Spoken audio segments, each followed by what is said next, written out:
2016 marks the 50th anniversary of the number one hit song Good Vibrations by the Beach Boys. But it was so much more than just a hit song. Recorded in 4 studios over a period of 7 months and at a cost of over $50,000, this pocket symphony, as publicist Derek Taylor called it, consisted of 6 unique sections, edited together to not only stretch the limitations of what was considered acceptable for a pop single, but to also catapult the Beach Boys, and Brian Wilson in particular, into the vanguard of psychedelic music. David Beard of Endless Summer Quarterly magazine joins us once again to discuss and celebrate the 50th anniversary of Good Vibrations. David, welcome to the show. Thanks for having me on. You know, this single was a game changer for the Beach Boys and for all of pop music, wasn't it? Yeah, it was, and having just put together the summer and fall editions of Endless Summer Quarterly and interviewed Brian, Mike Love, Al Jardine, and Bruce Johnston on their memories of the time, and, you know, whenever I go through this, the interview process and prepare myself, whether it's a song or an album or whatever it is, I kind of refresh my memory, sure, you know, to get my questions lined up and be prepared as well as I can be. And it strikes me that Brian Wilson's genius, for me, was taking the instruments and having them evoke emotion in a way that the lyric wasn't needed. And in turn, he then would use the group's voices the same way that he was using those instruments. Right. Brian said, Mike, I'm going to use you here as an oboe instead of actually using an oboe. Right. You know, that's what Brian was doing. His recordings were revolutionary. He was a visionary. And in saying all that, the Beach Boys were right there with him. I mean, the Wrecking Crew, nobody's going to argue. They were the elite L.A. studio musicians. And the Beach Boys were the elite L.A. studio vocalists. That's what I think tends to get overlooked on this stuff, is that the Beach Boys, as a vocal group, were the best in the world. And Brian used the instruments as voices, and he used the voices as instruments. And that is what you hear on Pet Sounds and inevitably in Good Vibrations. So at one point, Brian is working on Pet Sounds and Good Vibrations simultaneously. That's right. You know, it started in February of '66 was the first take he did, and it was just kind of the halfway mark of the Pet Sounds sessions. So when you talk to Al Jardine, and he still, you know, to this day says, I don't understand why Good Vibrations wasn't on Pet Sounds. As far as I'm concerned, it was ready. But to Brian, it was not ready. And what Brian was doing, he took what he drew from Pet Sounds, the best musical evolutionary moments, and wanted to kind of have them all coalesce into one song. One song up that would represent everything who the Beach Boys were to that point in their lives. One of the more distinctive features of the instrumental track is Brian's use of an electro-theremin. Now, he had used it before on the song I Just Wasn't Made for These Times from the Pet Sounds album. In fact, that was the first time a theremin had ever been used on a pop song. Yeah. But because I Just Wasn't Made for These Times was an album cut, not as many people heard it. It wasn't until Good Vibrations that everyone was wondering what that strange sound was. But of course, they'd heard a theremin their whole lives because it had been used many, many times before in horror and science fiction movies. So what Brian is able to do with the electro-theremin and those cellos slicing away underneath it is really convey to the listener what these vibrations should feel like. He's able to expertly put that sensation into music. And as Brian tells the story, the inspiration for the song came from when he was a child, and his mother told him about dogs picking up vibrations. Yeah. That is, I think that was kind of something that was part of the inspiration for what Brian was feeling as he was concocting the track and the ideas. Kind of the same way that Pet Sounds was inspired initially by Rubber Soul, and then Brian thought, I want to make an album that good, and then he became self-motivated to make something better, and then it became what it did, which was, I think, beyond his wildest dreams. And then that happened with Good Vibrations as well. Maybe the seed of the idea came from when he was young, Brian noticed how dogs would react to certain people, and he asked his mom about it. So as he got older, that was one of those things that was kind of built into his psyche. He remembered that. He's gone on record a number of times and said Pet Sounds was his marijuana album. And by the time he was working on Good Vibrations and continuing into those sessions, he was continuing to use that drug, and he was getting into some other drugs. So it was fueling, to some degree, his creativity. And, and the language of the time, in 1966, it was a different language. Peace and love, and this is about 1 year prior to the Summer of Love, but I think Good Vibrations created that seed. So he took that concept of what his mother Audrey told him, and then he started to build on it kind of from the cultural standpoint of giving good vibes, giving love. We're talking with David Beard of Endless Summer Quarterly magazine about the Beach Boys single, Good Vibrations. Now, we just heard an early version of the song with half-finished lyrics, and since it was recorded at the same time as Pet Sounds, those are Tony Asher's original lyrics, right? Yeah, that's my understanding as well. And it's, She's Already Working on My Brain. Right. I suppose they could have tried to work that in somehow, but I do think maybe it's fair to say he probably thought, I don't want to hurry this up. I'm going to work on this song until I'm satisfied. And part of that, as you know, was bringing his cousin Mike Love in as the lyricist, Right. Brian has started Good Vibrations during the Pet Sounds session, so Mike becomes aware of the track. Yep. And says, now what are you doing with this? That's a pretty interesting bass line. That's pretty cool. By being exposed to the Pet Sounds material, Mike demonstrates a clear ability to dial in and provide Brian with exactly what he needs. Because that song could have been written any old way and it'd still be an incredible track. What Brian created, the 6 sections, is amazing. So you could still have an amazing recording, an amazing song, with She's Already Working on My Brain and things like that. But what Mike did is he dialed into the sensibilities of what Brian was trying to say. He understood what Brian was trying to communicate. Mike's adaptability to writing a flowery poem, which is what he did, is not surprising to me. None of it is surprising to me. It's everybody at the top of their game. Everybody.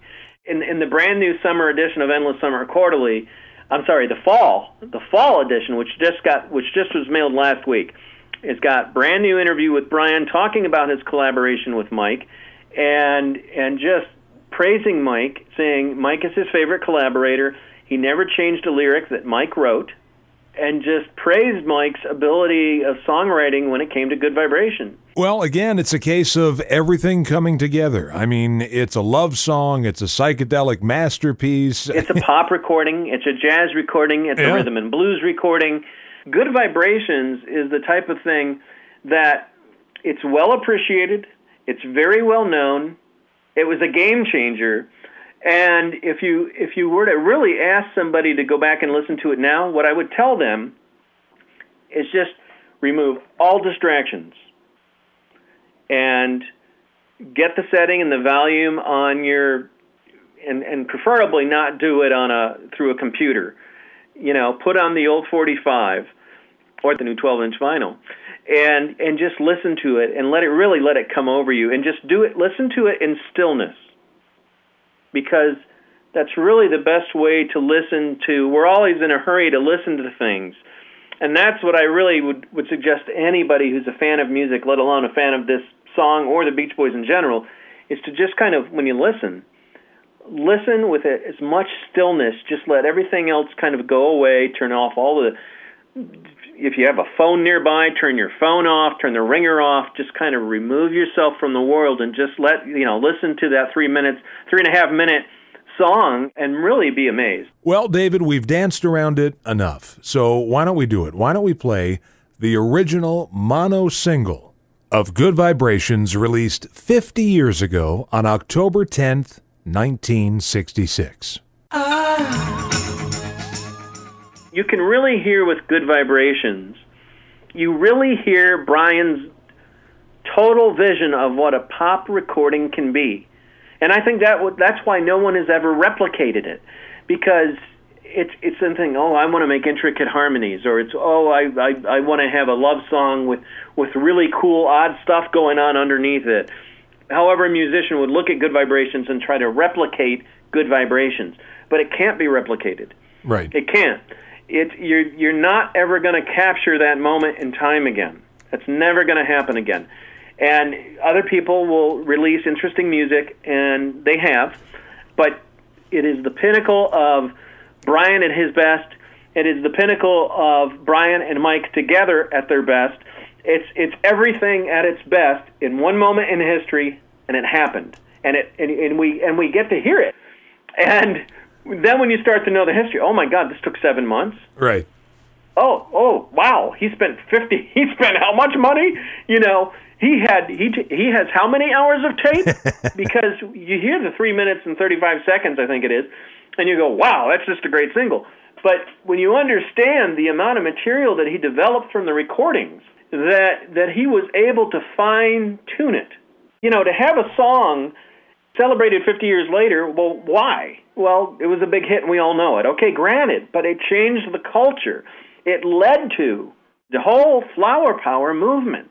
It wasn't just what it did on the charts. It's how it affected all the other musicians that everybody knows around it. It changed music in such a way that people started going, well, oh my God, what are we, like that was the Beatles' question. Right. Like when they heard Pet Sounds, it was like, what are we going to do? How can anybody ever possibly top this? And they're thinking that about themselves, and you're talking about Lennon and McCartney. And that's, future conversation, we'll get into talking about what Smile reflected and became. But everybody was waiting for what was next after Good Vibrations, because Good Vibrations was the top. So, as we mentioned, the single comes out October 10th, 1966. The A-side, of course, Good Vibrations. The B-side was an instrumental from the Pet Sounds album, Let's Go Away for a While. And I wonder if that wasn't Brian's way of letting people know, hey, we do have an album out, and it's called Pet Sounds. It was a big hit over in the UK. Maybe folks in America should give that album a second look.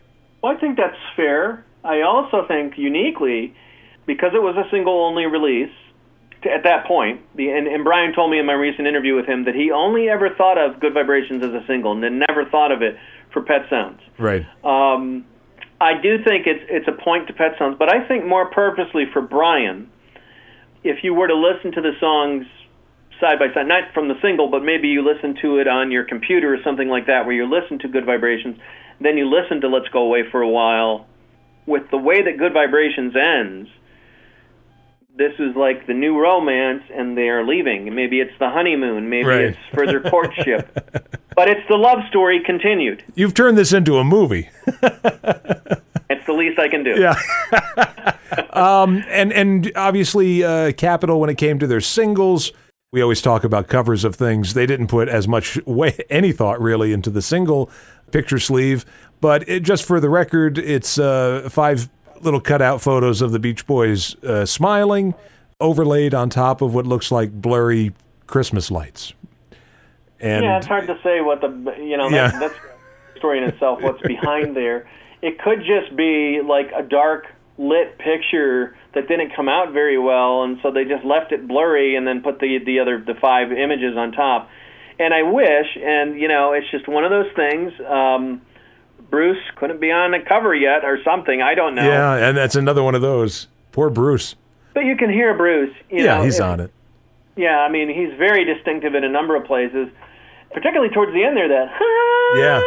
I mean, he's very audible. Well, before we wrap up today, let's talk about what's happening with Endless Summer Quarterly. Well, the last 2 editions of the magazine are really companion pieces in that the summer edition, I interviewed Mike Love, Al Jardine, and Bruce Johnston about their lives in 1966, beginning in January of 66, leading up to the release of Pet Sounds in May of '66, and that's kind of where their interviews stop. And then, well, Bruce, of course, talks about going over to London and playing the mono version of Pet Sounds for Lennon and McCartney, and that's kind of where that story ends. And then the fall edition of Endless Summer Quarterly begins with Brian Wilson picking up where they left off. In other words, Brian's version of the same period from the studio and the writing perspective of 1966 leading up to the release of Pet Sounds. And then the conversation then turns to Good Vibrations, where all four of the members, Brian, Mike, Al, and Bruce, discuss Good Vibrations. And they're joined in conversation by Hal Blaine and Don Randy of the Wrecking Crew. And Hal and Don talk a little, I think Hal also talks a little bit about the Pet Sound sessions too. So it's really kind of a six-person conversation about that song. In Brian's perspective about 66 in general and the Pet Sounds material, it's all really, those two issues together are just really, if you bought the new 2-disc Pet Sounds 50th anniversary set, if you bought the 50th anniversary box set and it does not include any interviews, then really the magazine fits the bill. I mean, it fills in all the gaps. It helps you understand the history and explains what was going on historically and what songs were released as singles. You name it, it's all there. And Craig Slowinski, who did provide in the box set, the Pet Sounds box set, the sessionography. Craig sent me the sessionography for Good Vibrations, so we have that included in the fall edition. Right. So that's what's currently going on, and really the great thing about being a subscriber right now to the magazine is that we're doing massive giveaways. We just gave away a 50th anniversary box set with the 50th anniversary tote bag and the 50th anniversary Beach Boys Beach Ball, and that's all one thing, and it came with the Beach Boys 2016 tour program signed by Mike and Bruce. And the Pet Sounds box set was signed by Mike, Bruce, Brian, and Al, right on the front. It's the only place in the world that someone was able to win this prize package, and we just gave it away. Jimmy Rogers of New Albany, Indiana, won. But we will continue to do giveaways throughout September and into October. So what's the catch? The catch is just you go to esquarterly.com, which is ESQUARTERLY.com. You land there as a jukebox playing music, and you click on the signpost at the very top of the palm tree that's behind the jukebox, and it will take you right to the page that will explain what you need to do to get your subscription. And if you have a subscription, you're automatically eligible to win. It's that easy. And as you say, there's more stuff coming. Yeah, Good Vibrations. We're going to have, we'll be giving away autographed copies of Mike's book. We'll be giving away autographed copies of Brian's book. Becoming the Beach Boys, the 2 CD set. We've got those to give away. So, yes, there's no shortage of stuff that we're giving away, and all you have to do is subscribe. So you have time, but time is running out. Right. Time is running out in this conversation. That is why we need to talk about the Good Vibrations podcast before you go. Oh, yeah. I forgot all about that. Yeah, I've got 3 episodes up right now, working on the 4th. And it's really interviews with the guys themselves, interviews with musicians who are influenced by the Beach Boys, and that's what you'll get to hear. It's not so much music heavy as it is, there's some storytelling involved, and it's just a way for people to get a little bit more familiarized with the Beach Boys history by conversations with the Beach Boys. And in other cases, there's a group called the Explorers Club who are really great. And I just did one with Jason Brewer, the Explorers Club that's out there. So, and I did one with Jim Murphy, the book author of Becoming the Beach Boys, and the same gentleman who wrote the liner notes for Becoming the Beach Boys, the 2-disc set that was released in August. And so that's out there. And there's more to come. You go to Mixcloud.com and type in Good Vibrations, and you'll find it. David, always a pleasure, and thanks so much for being on the show. All right, I'll talk to you soon. Yep, Thanks. I'll speak to you later. Bye-bye.